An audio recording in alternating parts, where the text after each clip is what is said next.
अस्सलाम वालेकुम नाजरीन, मैं हूं रामीन सैयद और आप देख रहे हैं प्रोग्राम ज़ेरे बहस। नाजरीन, हुकूमत की पीटीआई के हवाले से कुछ कन्फ्यूज्ड सी पॉलिसी सामने आ रही है। एक तरफ हुकूमत तहरीक इंसाफ को मुज़ाकरात की दावत दे रही है। मुशीर बराए कानून इंसाफ बैरिस्टर अकील मलिक साहब की स्टेटमेंट सामने आई। उन्होंने ये कहा कि पीटीआई के लिए इंतशारी सियासत फैलाने से बेहतर है कि मुज़ाकरात की तरफ आ जाए और मुल्क की भलाई का सोचें। फिर गुज़श्ता रोज़ मुसद्दिक मलिक ने भी पीटीआई को अच्छी खासी झाड़ पिलाने के बाद एक छोटी सी सरसरी सी मुज़ाकरात की दावत भी दे दी थी। मगर सवाल ये है कि ज़ुबानो बयान से हटकर हुकूमत प्रैक्टिकली इस पॉलिटिकल टेम्परेचर को कम करने के लिए क्या कर रही है, क्योंकि प्रैक्टिकल फ्रंट पर पीटीआई पर शदीद क्रैकडाउन भी जारी है। पीटीआई की सोशल मीडिया पर इदारों के खिलाफ मुनज़्ज़म मुहिम की तहकीकात के लिए 5 रुकनी GIT तश्कील दे दी गई है। और यही शिकवा तहरीक इंसाफ के चेयरमैन बैरिस्टर गौहर ने भी किया कि एक तरफ आप हम पर जुल्म ढा रहे हैं, हमारे साथ ज़्यादती कर रहे हैं, हमें एहतजाज नहीं करने दे रहे, तो दूसरी तरफ आप मुज़ाकरात की भी पेशकश कर रहे हैं। तो नाज़रीन, हमारा सवाल भी यही है कि मुज़ाकरात की पेशकश और GIT साथ साथ कैसे चलेगी, इसी पर तज्जिया लेंगे। अपने तज्जियाकारों से हमें ज्वाइन कर रहे हैं सीनियर तज्जियाकार नजमुल साकिब साहब, राव खालिद साहब और साकिब बशीर हमारे साथ मौजूद हैं। आप सभी का बहुत शुक्रिया। नजमुल साकिब साहब, गेम प्लान है क्या हुकूमत का, या फिर सिरे से कोई गेम प्लान नहीं है बल्कि उनका अपना एंड गेम चल रहा है?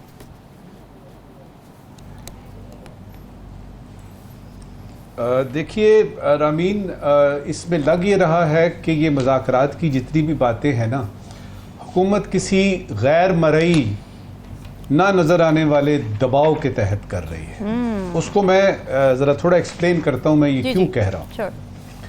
देखिए, जब से हुकूमत बनी है उसके कुछ अरसे के बाद से हम ये सुन रहे हैं कि टेम्परेचर कम होगा, मुज़ाकरात होंगे, खान साहब की तरफ से इनकार आ रहा है, इधर से इकरार जा रहा है, फिर ये आपस में कुछ गुफ्तगू हो रही है, PPP जो है वो कुछ कह रही है, नून कुछ कह रही है। बुनियादी सवाल अभी तक किसी का ध्यान ही नहीं जा रहा। नंबर 1, मुज़ाकरात में एजेंडा क्या होगा, मुज़ाकरात किस बात पे होंगे, मुज़ाकरात कौन करेगा, मुज़ाकरात कब होंगे, उसका हल निकालने की क्या तवक्कुआत हैं। इन बुनियादी सवालों पे अभी तक बात ही नहीं हो रही। सिर्फ ये हो रहा है कि जिस तरह मुसद्दिक मलिक साहब ने कल आके तो गुस्से में कुछ बातें की और कहा कि जी मुज़ाकरात। इधर से हम देख रहे हैं कि रऊफ हसन साहब जो हैं उनके कंप्यूटर समेत उनको बाहर निकाल के आपने जेल में डाल दिया। और अभी पता लगा है कि आज सैयदा अरूबा को भी उन्होंने पकड़ लिया है, वो जो उनकी मीडिया एक्टिविस्ट थी जी। एक तरफ आप मुज़ाकरात की बात कर रहे हैं जिसकी मुझे तो समझ नहीं है किस बात पे होनी है, ठीक है। दूसरी तरफ आप क्या कर रहे हैं कि GIT तश्कील दे रहे हैं इसलिए कि सोशल मीडिया पे जो मुहिम PTI ने शुरू की है उसका सदेबाब किया जाएगा। ये पूरी आवाम को, पूरे पाकिस्तान को किसी ऐसे ट्रक की बत्ती के पीछे लगाया जा रहा है जिसका कोई अंत नहीं है। मैं उसमें थोड़ी सी और आपको इसकी डिटेल में, इसकी डेप्थ में जाके बताता हूँ। मिसाल के तौर पे अगर फर्ज करें PTI आज कहती है जी करते हैं मुज़ाकरात, ठीक है। इधर से उमर अयूब साहब हैं, शिबली फराज साहब हैं, गौहर नायाब साहब हैं, वो इधर बैठे हुए हैं। इस तरफ जो हैं वो नून के और यानी PPP के लोग बैठे हुए हैं। मुझे ये बताइए किस बात पे बात करेंगे? सही बात है। इनका मौक़िफ़ ये होगा कि जी आप फॉर्म 47 के हैं, फॉर्म 45 के नहीं हैं, हमारा खान अंदर है उसको बाहर निकालें। मुझे ये बताइए, सिर्फ 2 बातें मैंने बताई हैं जी, ये कैसे चलेगी बात आगे?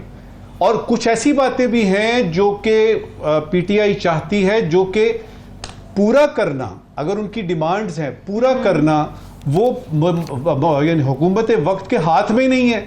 मिसाल के तौर पे वो कहते हैं जी कि खान को बाहर लाएं फिर बात करेंगे।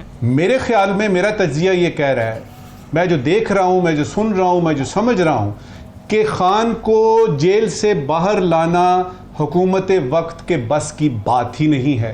तो मुझे ये बता दीजिए कि ये मुज़ाकरात किस चीज़ पे होने हैं। अच्छा, मुज़ाकरात, और फिर एक और चीज़ बड़ी अहम इसमें है, हाँ। जिन मुज़ाकरात का तज़किरा हम सुन रहे हैं, इस तरह के मुज़ाकरात जो TV स्क्रीन पे नज़र आते हैं, अखबारों में नज़र आ रहे हैं जी ये हो रहा है वो हो रहा है, इसमें वो फैसले नहीं होते जो कि हुकूमतें बनने, बिगड़ने या कुछ ऐसी चीज़ें, वो पर्दा इतना दबीज़ होता है और उसमें इतने कम लोग होते हैं और ना उसके वक्त का किसी को पता होता है, ना ही किसी को ये पता होता है कि अब होना क्या है। हवन्नकों की तरह लोग बैठे होते हैं और वो सिर्फ सुनते हैं, ये होगा ये होगा ये होगा। अच्छा, ये मुज़ाकरात जो हैं वो होते हैं जिस तरह आज हुए हैं जमात इस्लामी के हुकूमत के साथ। बिल्कुल ठीक। उन्होंने कुछ डिमांड्स रखी हैं, हुकूमत ने कहा जी देखते हैं, हमारे आप कारकुन रिहा करें, अच्छा जी हम जल्द रिहा कर देंगे। बिल्कुल, ये मुज़ाकरात होते हैं। ठीक है। इस वक्त जो ये यानी सूरत हाल है जो मुसद्दक मलिक साहब ने कल इयादा किया मुज़ाकरात का, मुझे तो ये एक बहुत गहरा और अजीब सा एक मजाक लग रहा है। मुझे इसका कोई अंत नजर इसलिए नहीं आ रहा कि जितने भी मुज़ाकरात करने वाले हैं, कहने वाले हैं, सुनने वाले हैं, और सबसे बढ़ के जो मुज़ाकरात करने से इनकार कर रहे हैं, मुझे तो पता नहीं वो किस चीज का इनकार कर रहे हैं। लिहाजा मुज़ाकरात एक मजाक है और इसके पीछे, और ये इसलिए किया जा रहा है कि ताकि ये कहा जाए कि हम पॉलिटिकल स्टेबिलिटी की तरफ जा रहे हैं। लेकिन मैं ये वजाहत कर दूं इस वक्त की आखिरी बात कि बातें करने से, बयानबाजी करने से इस तरह के मसाइल के पॉलिटिकल स्टेबिलिटी आ जाएगी, बातों से नहीं आएगी। इसके लिए कुछ करना पड़ेगा, और वो मेरा नहीं ख्याल कि हुकूमत वक्त के बस में है। राव खालिद साहब, यहीं से बात निकालते हैं, आपको लगता है कि हुकूमत सिर्फ एक टूल के तौर पर इस वक्त एक्ट आउट कर रही है मुज़ाकरात की जब वो बात करती है, क्योंकि उनकी बॉडी लैंग्वेज, उनकी जो ज़ुबान है या उनकी जो टोन है उसका साथ दे नहीं रही। वो बोलते कुछ और हैं, मुज़ाकरात की बात करते हैं, टोन उनकी एग्रेसिव है, बॉडी लैंग्वेज उनकी बड़ी एग्रेसिव है, तो फिर इसका मतलब है उनकी अपनी विल भी नहीं है इतनी ज़्यादा मुज़ाकरात करने की। उनके आमाल भी और हैं, अगर आप उसके देखें पूरी चीज़ें। जी, पंजाब कैबिनेट फैसला करती है, पहले एक कानून बनाते हैं, उसके बाद फैसला करते हैं बगावत का मुकदमा कायम करने का इमरान खान साहब के खिलाफ। 13 जुलाई को रिजल्ट सीट का फैसला आता है, 15 जुलाई को अता तारड़ साहब आ जाते हैं, फाइलें किताबें और लेके, और वो कहते हैं कि जी ये जो हमने पाबंदी लगानी है पीटीआई के ऊपर, और ये फैसला हो गया है, आर्टिकल 6 का 3 लोगों पे हमने केस करना है और पीटीआई पे एज ए जमात हमने पाबंदी लगानी है। तो अब ये बताएं, ये मुज़ाकरात उस पाबंदी के बाद करना चाहते हैं या उस पाबंदी से पहले करना चाहते हैं? अगर तो पाबंदी लगा दी तो फिर तो वो जमात ही नहीं होगी, किससे मुज़ाकरात करेंगे? अगर उससे पहले करना चाहते हैं तो पहले इस मामले पे अपने आप को क्लियर करें। अभी तक इस पे इंसिस्ट कर रहे हैं कि हाँ जी मुकदमा भी होगा और पाबंदी भी लगेगी, तो उससे आप सिंसियरिटी इनकी देख ले। जो ये दावत दे रहे हैं बुनियादी तौर पे ऐसे ही एंगेज करने की एक नाकाम सी कोशिश कर रहे हैं। अच्छा। तो बातें बड़ी बेसिक चीज़ है, जो वो ये है कि क्या हुकूमत इस काबिल है कि वो मुज़ाकरात कर सके और कुछ फ़ैसले ऐसे कर सके जिससे ये सियासी इस्तेहकाम आए और मामलात आगे बढ़े। अब साथ ही आप देखते GIT भी बना दिए उन्होंने, फिर वो जी सोशल मीडिया और उस पर जो टूल्स इस्तेमाल करके मुल्क में इंतशार फैलाया जा रहा है, और वो इंतशार जो है उसकी वजह से क्या हुआ है मुल्क में, ये भी ज़रा बता दें। क्या सोशल मीडिया की वजह से महंगाई है? क्या सोशल मीडिया की वजह से अदम इस्तेहकाम है? सोशल मीडिया की वजह से अमन इस्तेहकाम के मामलात हैं? सोशल मीडिया की वजह से चीन के वज़ीर यहाँ आके आपको हिदायतनामा जारी करते हैं कि भाई थोड़ा सा अपने मामला ठीक करो। क्या सोशल मीडिया की वजह से अमेरिका कांग्रेस उधर करारदाद पास कर रही है? सोशल मीडिया की वजह से क्या बरतानवी पार्लियामेंट के अंदर पाकिस्तान के खिलाफ चीज़ें आई हैं? इस पर भी एक JIT बनाए ना कि चीन, अमेरिका और बरतानिया की तरफ से जो बातें आ रही हैं वो क्या वजह है उसकी कि वो क्यों इस किस्म की बातें कर रहे हैं? IPPs के खिलाफ भी तो JIT बनी मसला ये है कि इंतशार का बायस क्या चीज़ है? मुल्क के अंदर लोगों की हिम्मत जवाब देती जा रही है। महंगाई हो गई, बिजली की जो रेट्स हो गए, जो ओवरऑल सूरत हाल है, लोगों को आगे कुछ उम्मीद नज़र नहीं आ रही, वो हिम्मत जवाब देती जा रही है। अगर उसको आप इंतशार कहते हैं तो बिल्कुल फिर तो कोई बंदा उस पर बचना नहीं चाहिए, सबके खिलाफ बिल्कुल अक्रॉस द बोर्ड उसके होना चाहिए। 41 MLA के खिलाफ आप क्रैक डाउन कर रहे हैं, जिनका अभी एफिलिएशन बाकी है, जिनकी एफिलिएशन अभी होनी है, उनके खिलाफ आप क्रैक डाउन कर रहे हैं। तो वो किस चक्कर में कर रहे हैं क्रैक डाउन जी? अगर आपने मुज़ाकरात करने हैं, रऊफ़ हसन साहब की बात की, उनके साथ मुझे पर्सनली पता है वो लोग हैं जो एक दो दोस्त हमारे अखबारों के भी हैं जो बेचारे पार्ट टाइम 2-4 घंटे के लिए जॉब करते हैं 4 पैसे एक्स्ट्रा कमाने के लिए, वो भी जेल में बंद है। उनकी एफिलिएशन मैं आपको बताऊं, आपको करें। जहां तक सोशल मीडिया पे इंतशार या झूठ की बात है, तो उसके तो बड़े, आपके पास भी टूल वही है जो उनके पास है, झूठ फैलाने वालों के पास। अभी आज की बात है, पार्लियामेंटेरियन के बारे में फैलाई गई ये खबर कि जी वो बिजली सरकारी मुफ्त मिलती है सारा, आज तो रेजोल्यूशन आ गई, उन्होंने खड़े होकर कहा उसकी तरदीद की और वो सारा डिफ्यूज हो गया वो प्रोपेगेंडा पार्लियामेंटेरियंस के खिलाफ कि वो पैसे देते हैं बिजली के नहीं करते।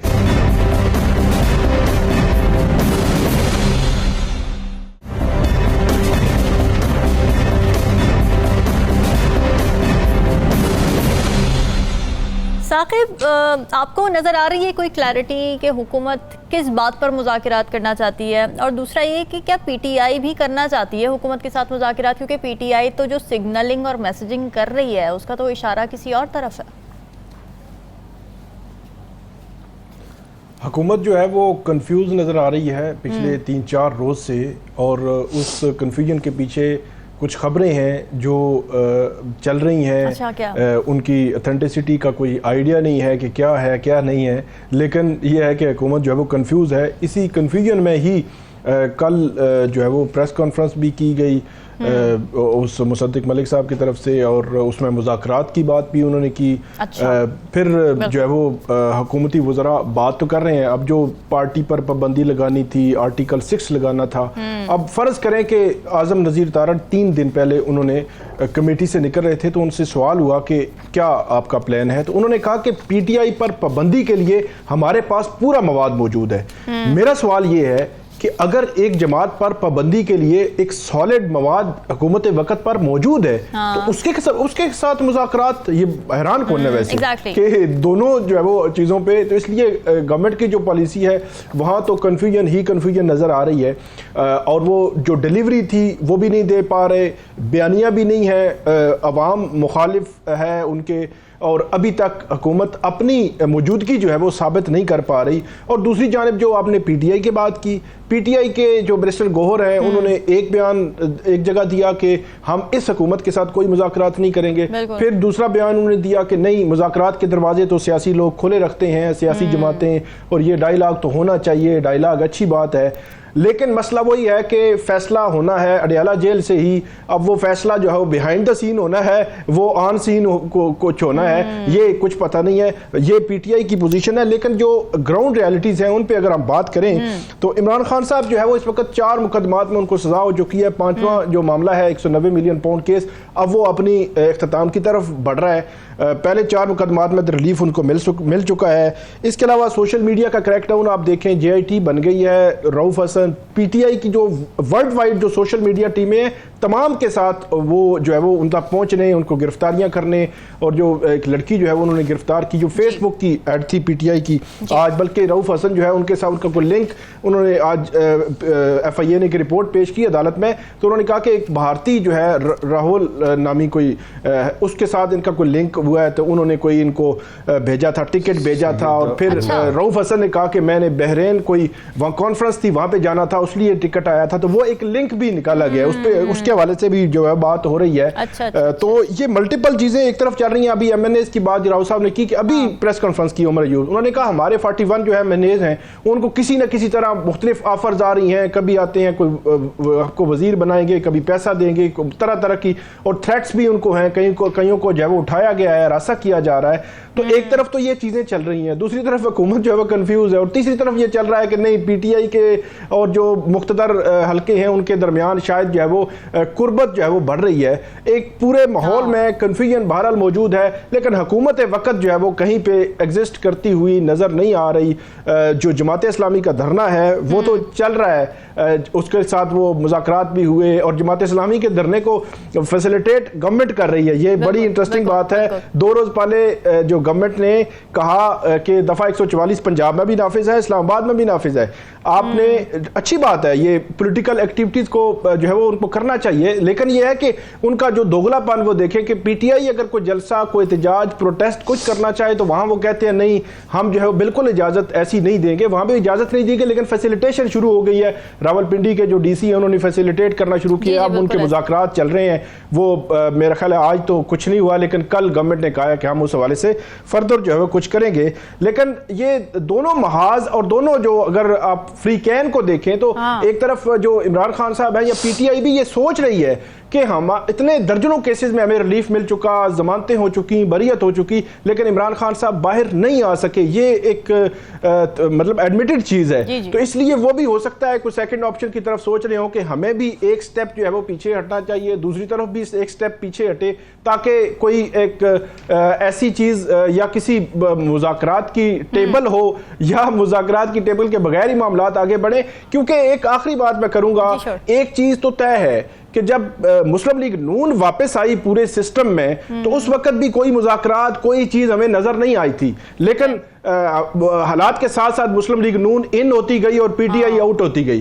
तो इसलिए ये इन और आउट होना जरूरी नहीं है कि वो रिकॉर्ड पे हमें नजर आ रहा हो और सारा कुछ हो और वो हो जाए। बाकी ये है कि तब मुस्लिम लीग नून का बयानिया वोट को इज्जत दो, उन्होंने उसको छोड़ा, उनके कारकुनान ने बिल्कुल कोई लंबा चौड़ा इतराज नहीं किया, थोड़ा बहुत उस पर आया और उसके बाद उन्होंने कहा कि नहीं, नवाज शरीफ साहब ने या नून लीग ने जबरदस्त जो है वो चलाया इस मामले को। और अब अगर जो इमरान खान साहब हैं, उन्होंने जो एक बयानिया था उनका, उस बयानिए को अगर वो पीछे हटते हैं तो इमरान खान साहब ही हरफे आखिर हैं। तो पीटीआई के जो कारकुनान है वो यकीनी तौर पर फिर कहेंगे कि जबरदस्त पॉलिसी है और खान साहब ने जबरदस्त जो है पत्ता खेला है। तो इसलिए ये इन और आउट होना जरूरी नहीं कि हमें जो है वो नजर आए, ये बगैर नजर आए इन आउट होता रहता है। की इतनी सिग्निफिकेंस नहीं है जितनी हवाओं के रुख तब्दील की सिग्निफिकेंस है। अब देखते हैं कि किसके हक में हवाओं का रुख तब्दील होता है। पाकिस्तान तहरीक इंसाफ ने chief election commissioner Sikandar Sultan Raja और इलेक्शन कमीशन ऑफ पाकिस्तान के दीगर मेंबरान के खिलाफ सुप्रीम जुडिशल काउंसिल से रुजू कर लिया है। तहरीक इंसाफ के सेक्रेटरी जनरल उमर अयूब साहब ने बैरिस्टर अली जफर के जरिए शिकायत दायर की है, जिसमें इंतखाबात से कबल और बाद के वाक़यात का तज़किरा किया गया है और इलेक्शन कमीशन के खिलाफ एक पूरी चार्जशीट दी गई है। ये मौक़िफ़ अपनाया उस शिकायत में कि इलेक्शन कमीशन साफ शफाफ इंतखाबात की आइनी जिम्मेदारी अदा करने में नाकाम रहा। पीटीआई के पोलिंग एजेंट्स को पोलिंग स्टेशन से बाहर निकाला गया, उम्मीदवारों से कागजात नामजदगी छीने गए, कारकुनान को अगवा किया गया। इलेक्शन कमीशन नताइज जारी करने में भी नाकाम रहा। प्री पोल धांधली पर आंखें बंद रखी, फॉर्म 45 की फराहमी भी बर वक्त नहीं की गई और इलेक्शन कमीशन ने न सिर्फ पीटीआई को इंतखाबात से बाहर किया बल्कि मखसूस नशिस्तें भी छीन ली हैं। सवाल यह है कि इलेक्शन कमीशन जो मुसलसल कुछ अरसे से सुप्रीम कोर्ट के अहकामात मानने से इनकारी नजर आता रहा है, क्या सुप्रीम जुडिशल काउंसिल में बिलाखिर इलेक्शन कमीशन की कोई अकाउंटेबिलिटी हो सकेगी या नहीं? राव खालिद साहब, सुप्रीम जुडिशल काउंसिल जाने का पीटीआई को कोई फ़ायदा होगा और क्या इलेक्शन कमीशन को कोई नुकसान होगा, कोई अकाउंटेबिलिटी होगी? देखिए, अगर तो तारीखी हवाले से देखें तो ऐसे लोग स्कॉट फ्री निकल जाते हैं। जस्टिस तमीज़ुद्दीन से लेके तो ये राजा सुल्तान सिकंदर साहब तक मेरा ख्याल है कम ही अकाउंटेबिलिटी हुई है लोगों की, जिस किस्म के इन्होंने मुल्क के साथ खिलवाड़ किया है, जिस किस्म किया है। अदालत की बात मैं बाद में करता हूँ। मैं एज अवाम, एक अवाम होने की हैसियत से सबसे पहले तो ये अवाम के कटहरे में खड़े हैं। इन्होंने मेरे साथ ज्यादती की है, इन्होंने पीटीआई के साथ जो भी मुतअस्सबाना रवैया अख्तियार किया। 8 फरवरी के इंतखाबात हुए, 9 फरवरी को इन्होंने पाकिस्तान की जमहूरी बुनियाद पे वार किया है, अवाम की तौहीन की है इन्होंने, और अभी तक मानने को तैयार नहीं है। अभी भी कहते हैं नहीं हमने ठीक किया, जो भी किया। फैसले उनके खिलाफ आ रहे हैं, रिजर्व सीट्स के आ गए, पीटीआई को एज ए जमात तस्लीम कर लिया गया, सारा कुछ हो गया। इसके बावजूद वो ढिटाई पे अड़े हुए हैं। मेरी बार बार वो तौहीन पर वो मुसलसल कर रहे हैं। नाम अगर कोई आवाम पार्टी जिसको वोट देना चाहते हैं उसका निशान अगर नहीं है तो आपने पार्टी को ही फ़र्क कर दिया। तो ये एक बड़ा आप कह लें कि एरोगेंस जो है ना एक उनके रवैये में, और एक हकारत मुतअस्सिब के साथ साथ वो आपको नजर आती है, जगह जगह पे नजर आती है, एक पार्टी के खिलाफ और अवाम के खिलाफ। मैं तो कहूँगा पार्टी को तो छोड़े, सही बात, अवामी एक वाहिद जिम्मेदारी इलेक्शन कमीशन की ये है कि उन्होंने साफ और शफाफ इंतखाबात कराने हैं, वो भी 5 साल बाद। बीच में इक्का दुक्का ज़िमनी इलेक्शन आ गए, बलदियाती इलेक्शन हो ही नहीं रहे अल्लाह के फजल से, वो तो उनके वैसे ही जान छुट्टी हुई है।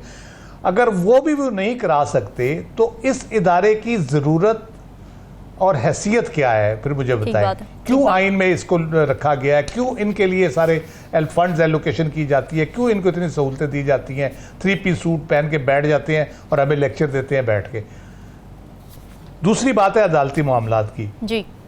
अदालत ने 2 फैसले तो बिल्कुल क्लियर आए हैं जिसमें उन्होंने कहा है, एक पंजाब कल मैंने जिक्र किया 6 अप्रैल 2023 का फैसला है पंजाब के इलेक्शन ना कराने के ऊपर 3 रुकनी बेंच ने वाज़े तौर पे लिखा कि इन्होंने आइन और कानून की खिलाफ वर्जी की है। बिल्कुल ठीक। ये बिल्कुल आइन और कानून के खिलाफ इनका इकदाम है जो डिले किया इन्होंने, और फिर जनरल इलेक्शन का डिले अपनी जगह पे। रिजर्व सीट्स के ऊपर पूरी अदालत फुल कोर्ट ने कहा है कि इन्होंने आइन की खिलाफ वर्जी की है, इन्होंने सुप्रीम कोर्ट के फैसले की गलत तौजीह पेश की है। तो ये बार बार निज़ाम इंसाफ को चैलेंज कर रहे हैं, बार बार अवाम की जो एक राय है उसको चैलेंज कर रहे हैं। तो किस तरह से ये इनको तहफ़्फ़ुज़ मिल सकता है सुप्रीम जुडिशल काउंसिल में? मेरा ख्याल है कि सुप्रीम जुडिशल काउंसिल को अपना भरपूर तरीके से, इतना सिंपल और सादा केस है इनके खिलाफ जो सुप्रीम कोर्ट खुद एस्टेब्लिश कर चुकी है, उसके अपने फैसले एस्टेब्लिश कर रहे हैं, इनके अपनी वेबसाइट के ऊपर जिस तरह से फार्म 45 और 47 लगा रहे हैं और जो हरकतें कर रहे हैं वो एस्टेब्लिश कर रहे हैं। अभी ट्रिब्यूनल्स के फैसले आएंगे वो आपको एस्टेब्लिश करके देंगे।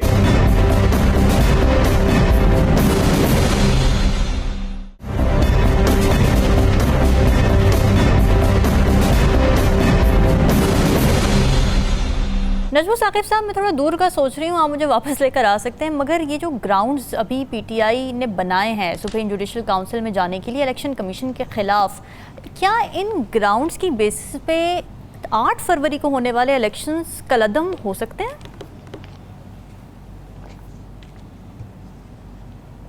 एक फिक्रे में तो जवाब, एक लफ्ज़ में तो जवाब ये है कि नहीं।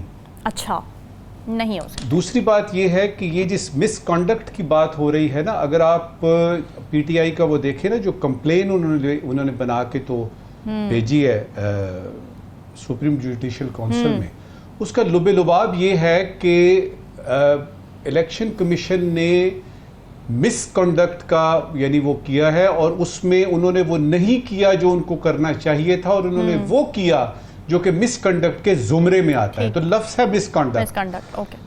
35-36 साल हुकूमत की नौकरी की है, और उसमें ये आपको मैं बता दूं कि मिसकंडक्ट का जो लफ्ज़ है ना, इस तरह की चीज़ों को साबित करना जुए शीर लाने के मुतरादिफ होता है। और मेरे प्यारे पाकिस्तान में तो सामने नज़र आ रहा होता है। फ़र्ज़ करें कि मुझे वो क्लिप याद आ गया, कोयटा में एक वो जीप जो है वो निकली है, उसने एक यानी बंदे को जो है वो रोनती भी चली गई है, और उसमें कहा गया जी साबित करें जी ये हुआ है। तो इतने सरीहन जो जुराइम हैं वो साबित नहीं होते, तो मिसकंडक्ट का तो सवाल पैदा नहीं होता। ठीक बात है। इसमें दोनों सूरतों में अगर तो सुप्रीम जुडिशल काउंसिल कहती है जी वाकई आप मिसकंडक्ट के मुर्तकिब हैं, तो उसमें होगा क्या? इनको हो सकता है अपनी नौकरियों से हाथ धोना पड़े, लेकिन जो सवाल आपने किया है उसकी तरफ तो सवाल ही पैदा नहीं होता कि जाया जाएगा। ये तो उनके कंडक्ट की बात हो रही है। लेकिन इलेक्शन जो 8 फरवरी को हुए, उसके नतीजे सामने आए, उसका इससे कोई ताल्लुक मुझे नजर नहीं आ रहा। हुई है इलेक्शन कमीशन के फैसले पे कोर्स करेक्शन हुई है, मखसूस नशिस्तों पे पूरी कोर्स करेक्शन हुई। आप उनको बल्ले के निशान से पहले भी ले जाएं, उन्होंने तो तारीख ही नहीं दी थी। उन्होंने तो इस पूरे पाकिस्तान को चलाना शुरू कर दिया था। हर चीज मुंतज हो गई थी उनके ऊपर। तो उनके तो जुराइम जो हैं, जो अवाम की नजर से आप देखें तो बहुत ज्यादा हैं। अब अगर अदालत भी उनको इस यानी जुर्म का या इन जराइम का मुर्तकब समझती है, तो इनकी नौकरियां जाएंगी, बस इसके अलावा कुछ नहीं होगा। हाँ, जो दूसरा पहलू है ना इसका, जो पीटीआई का दूसरा पहलू है, जो कि मुझे उसमें कुछ होप नजर आ रही है, जो सवाल आपने किया है वो है कि 9 मई के बारे में सीसीटीवी जो है वो यानी कवरेज देखी जाए, और उसके बारे में केपी में सुना ये है कि किसी कमीशन बनने की बात हो रही है। इसका मतलब है संजीदगी से सोचा जा रहा है कि मिसगिविंग्स जो हैं वो दूर की जाएं, और बाकायदा तौर पे पता चल गया पीटीआई को कि 9 मई का जब तक कैलेंडर से नहीं निकलेगा बात आगे नहीं बढ़ेगी।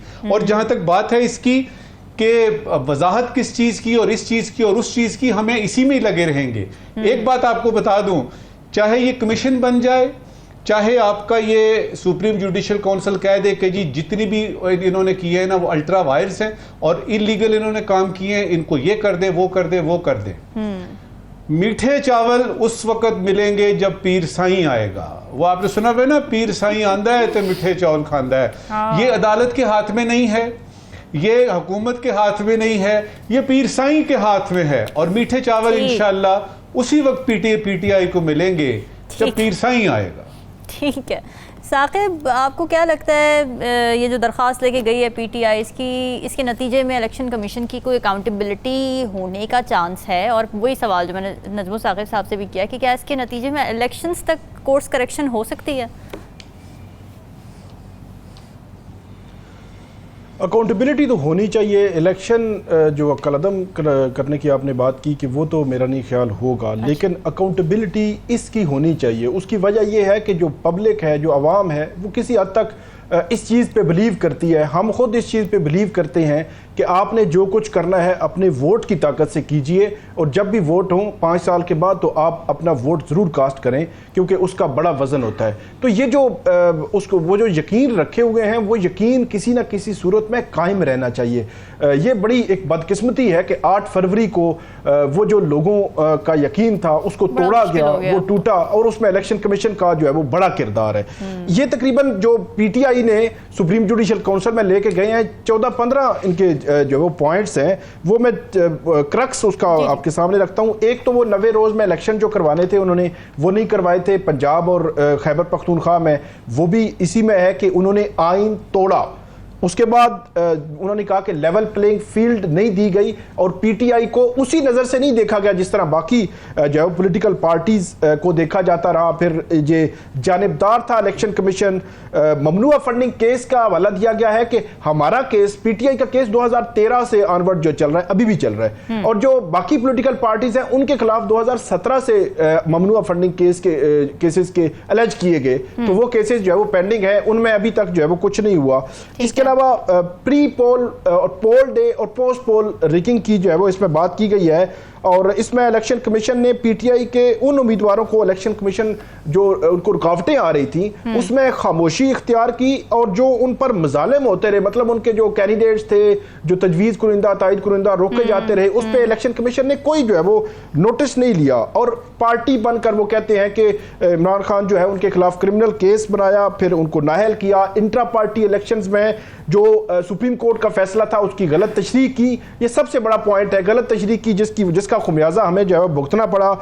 उसके बाद वो कहते हैं कि सियासी बुनियादों पर प्रिजाइडिंग अफसरान जो है वो तैनात किए गए, फॉर्म 45 नहीं दिए जो उसी दिन 8 फरवरी को मुतलका जो उनके एजेंट्स थे उनको देने थे, वो उन्होंने नहीं दिए। चीफ कमिश्नर रावलपिंडी का बयान का हिस्सा भी इसी में मौजूद है, और उसका हवाला भी इसमें जो है वो दिया गया है। इसमें जो प्री पोल है, पोल डे, आप देखें ईएमएस सिस्टम क्यों नाकाम हुआ, प्रिजाइडिंग अफसरान ने बर वक्त वो फॉर्म 45 क्यों नहीं दिए, रिटर्निंग अफसरान ने बर वक्त जो इलेक्शन एक्ट में लिखा हुआ है उसके तहत क्यों जो है वो जो नताइज थे वो नहीं दिए।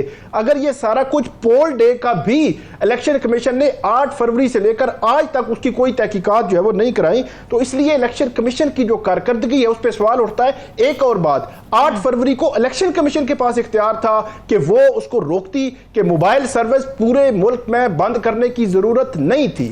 ये इलेक्शन कमीशन के पास फुल फ्लेज इख्तियार होता है, लेकिन इलेक्शन कमीशन ने कोई इंटरवेंशन नहीं की उसमें।